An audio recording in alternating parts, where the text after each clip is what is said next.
छोटा सा गांव था हमीरपुर। उस गांव में रतन नाम की एक औरत थी, जिसकी एक बेटी भी थी गौरी।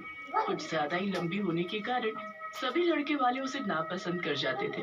इस वजह से उसकी माँ रतन बड़ी दुखी रहती थी। हाय रे मेरी फूटी किस्मत, भगवान ने मुझे एक ही औलाद दी, वो भी लड़की, ऊपर से इतनी लंबी की घर की छतें तोड़ दे। अरे भगवान, क्यों कोस रही हो बेचारी को? उसमें उस बेचारी की क्या गलती? तुम उसकी माँ हो। तुम्हें तो सोचना चाहिए कि जब भी कोई लड़के वाले उसे ना पसंद करके और कोई तो ताड़ का पेड़ बोलकर जाता है तो उस पर क्या बीतती होगी। आहा, बड़े आए बेटी की तरफदारी कर ले। तुम्हें पता भी है कि पूरा गांव जब मुझे लंबू की माँ बोलकर चिढ़ाता है तो मुझे कैसा लगता है। इससे तो बहस करना ही बेकार है, नहीं तो बात को कहां से कहां ले जाएगी। तभी वहाँ गौरी आती है और बोलती है, माँ पिताजी, क्या मैं अपनी सहेलियों से मिलने जा सकती हूँ? बहुत दिन हो गए उनसे मिले हुए। हाँ बेटी, तुम जाओ। जैसे ही गौरी घर से निकलती है अपनी सहेलियों से मिलने, कि रास्ते में एक पेड़ की टहनी से टकराकर वहीं गिर जाती है। उसे देख आते जाते लोग उस पर हंसने लगते हैं और उसका मजाक उड़ाते हैं। लंबू आज लंबू पेड़ से टकराकर गिर गई। तुम अपने माँ पिताजी को बोलकर अपने लिए एक नया रास्ता क्यों नहीं बनवा लेती? फिर तुम किसी से नहीं टकराओगी। अरे गौरी बिटिया, सामने देखने की बजाय तुम ऊपर देखकर क्यों नहीं चलती? ऐसा करने से फिर तुम गिरोगी नहीं। सभी उसका मजाक उड़ाकर वहाँ से चली जाती है, पर उनकी बातों का गौरी बिल्कुल भी बुरा नहीं मानती और वो चुपचाप आगे चली जाती है। अरे सब उधर देखो, लंबो आ रही है, लंबो, और वो हमारे पास आ रही है। आज इसे आने दो, अच्छा मजा चखाएंगे सब। इतने दिनों बाद आज हमारी लंबू सहेली हमसे मिलने आ ही गई। पिछली बार जो हुआ था उसके बाद तो हमें यही लगा कि तुम हमसे बात भी नहीं करोगी। तुम मेरी सहेलियां हो, इसलिए मैं तुम्हारी बात का बुरा नहीं मानती। अच्छा, तो फिर तुमने हमें बताया क्यों नहीं कि आज तुम्हें लड़के वाले देखने आए थे और उन्होंने तुम्हें देखने के बाद मना कर दिया? मैंने तो ये भी सुना है कि वो इसे पता नहीं क्या क्या बोलकर चले गए। बेचारी को पता नहीं कब मिलेगा उसके मेल का लड़का, उसके जितना लंबा। अच्छा जरा सोचो, अगर इस लंबू को उसके मेल का लड़का मिल भी गया तो दोनों एक साथ चलते हुए कैसे लगेंगे? कैसे लगेंगे? अरे दोनों ऐसे लगेंगे जैसे एक साथ दो बम्बू खड़े हो, बम्बू। फिर सभी जोर जोर से हंसने लगती है। गौरी को ये सब अच्छा नहीं लगता, इसलिए वो रोने लगती है। अपनी तरह अपने ये लंबे लंबे आंसू निकालना बंद करो, और अगर हम तुम्हारी सच में सबसे अच्छी सहेलियां हैं तो साबित करके दिखाओ। तुम मेरी सच में अच्छी सहेलियां हो। फिर भी बताओ, ये साबित करने के लिए मुझे क्या करना होगा? वो सामने जंगल देख रहे हो? इस जंगल के बीचों बीच एक खजूर का पेड़ है, जिस पर बहुत से खजूर लगे हैं। तुम लंबी हो, तुम वो खजूर आसानी से तोड़ सकती हो। बस हमारे लिए तुम्हें वो खजूर लाने हैं। आंसू पोंछते हुए गौरी जंगल की तरफ निकल पड़ती है। जंगल के बीचों बीच पहुंचकर उसे वहां कोई खजूर का पेड़ नहीं दिखता, इसलिए वो समझ जाती है कि फिर से उसकी सहेलियों ने उसे धोखा दिया है, उसे सताने के लिए।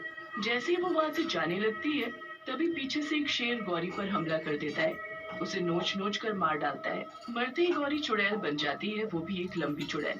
इस शेर ने तो मुझे मार दिया, पर अब इसे मेरे हाथों कोई नहीं बचा सकता। ले मर अब तू। चुड़ैल शेर को अपने नुकीले नाखूनों से मार डालती है। बहुत सताया मुझे तुम सबने, अब मैं किसी को नहीं छोड़ूंगी, चुन चुन कर बदला लूंगी। मेरी लंबाई देख तुम लोगों को बड़ी हंसी आती है ना? अब तुम सब रोने वाले हो, क्योंकि मैं लंबी चुड़ैल अपना बदला लेने आ गई। पहले हद से ज्यादा लंबा होना उसकी कमजोरी थी, पर अब वही लंबा होना उसकी ताकत बन गई। वहाँ गौरी के पिताजी गौरी के आने की राह देख रहे थे। रात हो गई, पर गौरी अभी तक घर नहीं लौटी।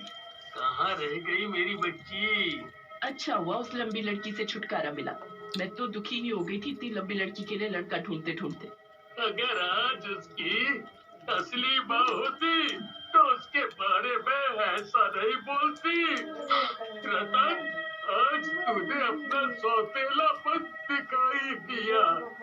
आज के बाद अपने मुंह से उसका नाम भी मत लेना। वो मेरी बेटी थी और हमेशा मेरी ही रहेगी।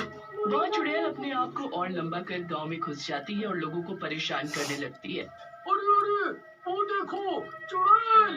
बाप रे बाप! देखो तो जरा वो चुड़ैल कितनी लंबी है। अब तुम उसे निहारते ही रहोगे या अपनी जान भी बचाओगे उससे?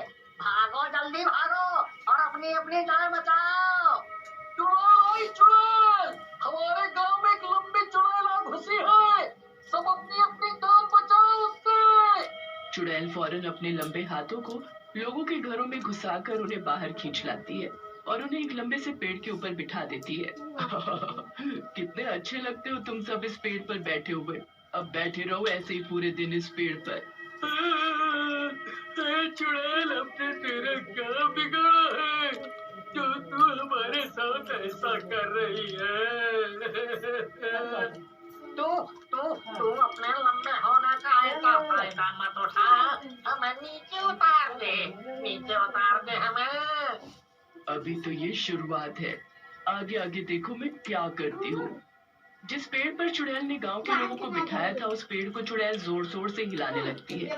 पेड़ हिलने की वजह से सभी एक एक कर नीचे गिर जाते हैं। तभी कुछ लोग आग दिखाकर उस चुड़ैल को गांव से भगा देते हैं। हे भगवान, ये इतनी लंबी चुड़ैल आखिर आई कहाँ से? आई कहीं से भी हो, पर उसकी लंबाई जरा देखी तुम सबने? मुझे तो लगा पल भर में ही अभी आसमान को भी पकड़ लेगी। दोपहर का वक्त था, सभी अपने अपने काम में व्यस्त थे। तभी वो लंबी चुड़ैल गांव की ओर बढ़ती है। तभी उस चुड़ैल को एक बच्चा रोता हुआ दिखाई देता है। क्यों रो रहे हो तुम? बच्चा चुड़ैल को देखकर जोर जोर से रोने लगता है। देखो, जब तक तुम मुझे बताओगे नहीं कि तुम रो क्यों रहे हो, तो मुझे तुम्हारी परेशानी कैसे पता चलेगी? तुम तो वही चुड़ैल हो जो कल गांव में आई थी और तुमने सभी को मारा भी था। अब तो मुझे भी मारेगी। नहीं नहीं, मैं छोटे बच्चों को नहीं मारती। तुम्हारे हाथ में चक्री देखकर ऐसा लगता है कि शायद तुम्हारी पतंग उस पेड़ पर अटक गई है। अपने लंबे हाथों से मैं अभी उसे उतार देती हूँ। चुड़ैल राघव के हाथ में पतंग दे देती है। राघव पतंग देखकर बहुत खुश हो जाता है। राघव चुड़ैल से बिल्कुल भी नहीं डरता। चुड़ैल राघव को उठाकर अपने कंधों पर बिठा लेती है और फिर दोनों मिलकर पेड़ से खूब फल तोड़ तोड़ कर खाते हैं। अब मुझे नीचे उतारो, इतने सारे फल मैंने कभी नहीं खाए। तुम लंबी चुड़ैल बहुत ही अच्छी हो। आज मैं घर जाकर अपने माँ बापू को तुम्हारे बारे में बताऊंगा। अब रात होने वाली है, इसलिए तुम अब घर जाओ। अगर कल फिर आओगे तुम मुझसे मिलने, तो हम दोनों कल फिर से पेड़ से फल तोड़ कर खाएंगे। राघव हंसता मुस्कुराता वहाँ से चला जाता है। उन फरीबी लोगों से तो ये बच्चा अच्छा निकला, मुझसे जरा भी नहीं डरा और मेरे लंबे होने का मजाक भी नहीं उड़ाया, बल्कि मेरी लंबाई की तारीफ ही की उसने। अरे इस बच्चे के चक्कर में तो मैं भूल ही गई कि मुझे अपनी उन फरीबी सहेलियों से बदला लेना था। चुड़ैल चल देती है कमला, पिंकी और चमेली के घर। उनके घर पहुंचते ही, ये देखो इस कमला को, मुझे मारकर कितने चैन से सो रही है, अभी बताती हूँ इसे। चुड़ैल कमला को नींद में ही उठाकर पंखे के ऊपर लटका देती है। चुड़ैल चुड़ैल चुड़ैल, अरे कोई है, इस चुड़ैल ने मुझे पंखे पर लटका दिया है। चुड़ैल वही पंखा चलाकर वहाँ से पिंकी के घर की ओर चल देती है और वहाँ कमला पंखे से इतनी जोर से गिरती है कि उसका मुंह सारा टेढ़ा हो जाता है। इसे देखो, इतनी रात में भी लगी है सजने संवरने में। अपने आप को बहुत सुंदर समझती है रही, पर अब नहीं रहेगी सुंदर। चुड़ैल पीछे से आती है, उसका सिर पकड़कर सामने रखे शीशे में मार देती है। शीशे के टुकड़े पिंकी का पूरा चेहरा बिगाड़ देते हैं। फिर हंसते हुए चुड़ैल चमेली के घर पहुंचती है। चमेली चुड़ैल को देखकर जोर जोर से चिल्लाने लगती है। चुड़ैल चुड़ैल, भैया भाभी मुझे बचाओ, देखो हमारे घर में लंबी चुड़ैल घुस आई है। चुड़ैल भी चमेली की गर्दन पकड़ उसे ऊपर खींच लेती है। छोड़ो छोड़ो मुझे, नीचे उतारो, मेरा दम घुट रहा है। जब तुम सबने मुझे उस घने जंगल में भेजा था खजूर लाने, सोचो तब डर के मारे मेरा कितना दम घुटा था। तुम्हारी वजह से एक शेर मुझे जिंदा नोच नोच कर खा गया। मैं माफी के काबिल तो नहीं, पर फिर भी मुझे माफ कर दो तुम। तभी वहाँ राघव आ जाता है। अगर तुम मेरी सबसे अच्छी दोस्त हो तो मेरी बुआ को छोड़ दो। हाँ, ये मेरी बुआ है। तुम बहुत अच्छी हो, सबसे अच्छी। तुम्हें पता है, जब से तुम अपने घर नहीं गई, तुम्हारे पिताजी कितना परेशान रहते हैं। उनकी तबीयत बिल्कुल भी ठीक नहीं रहती। आओ, चलो मेरे साथ वहाँ। चुड़ैल राघव को उठाकर अपने कंधों पर बिठा लेती है और अपने पिताजी के पास चल देती है। राघव चुड़ैल के बारे में पांडु को सब बता देता है। पांडु गौरी की इस हालत को देखकर बहुत रोता है। काका, आपकी बेटी और मेरी सबसे अच्छी दोस्त दुनिया की सबसे अच्छी लड़की है। मैं भगवान से दुआ करता हूँ कि अगले जन्म में मैं तुमसे वीडियो शादी अच्छा लगा करूँ। होगा तो राघव की सब्सक्राइब बात एंड से लाइक सभी लोग प्लीज बहुत करें। खुश होते हैं।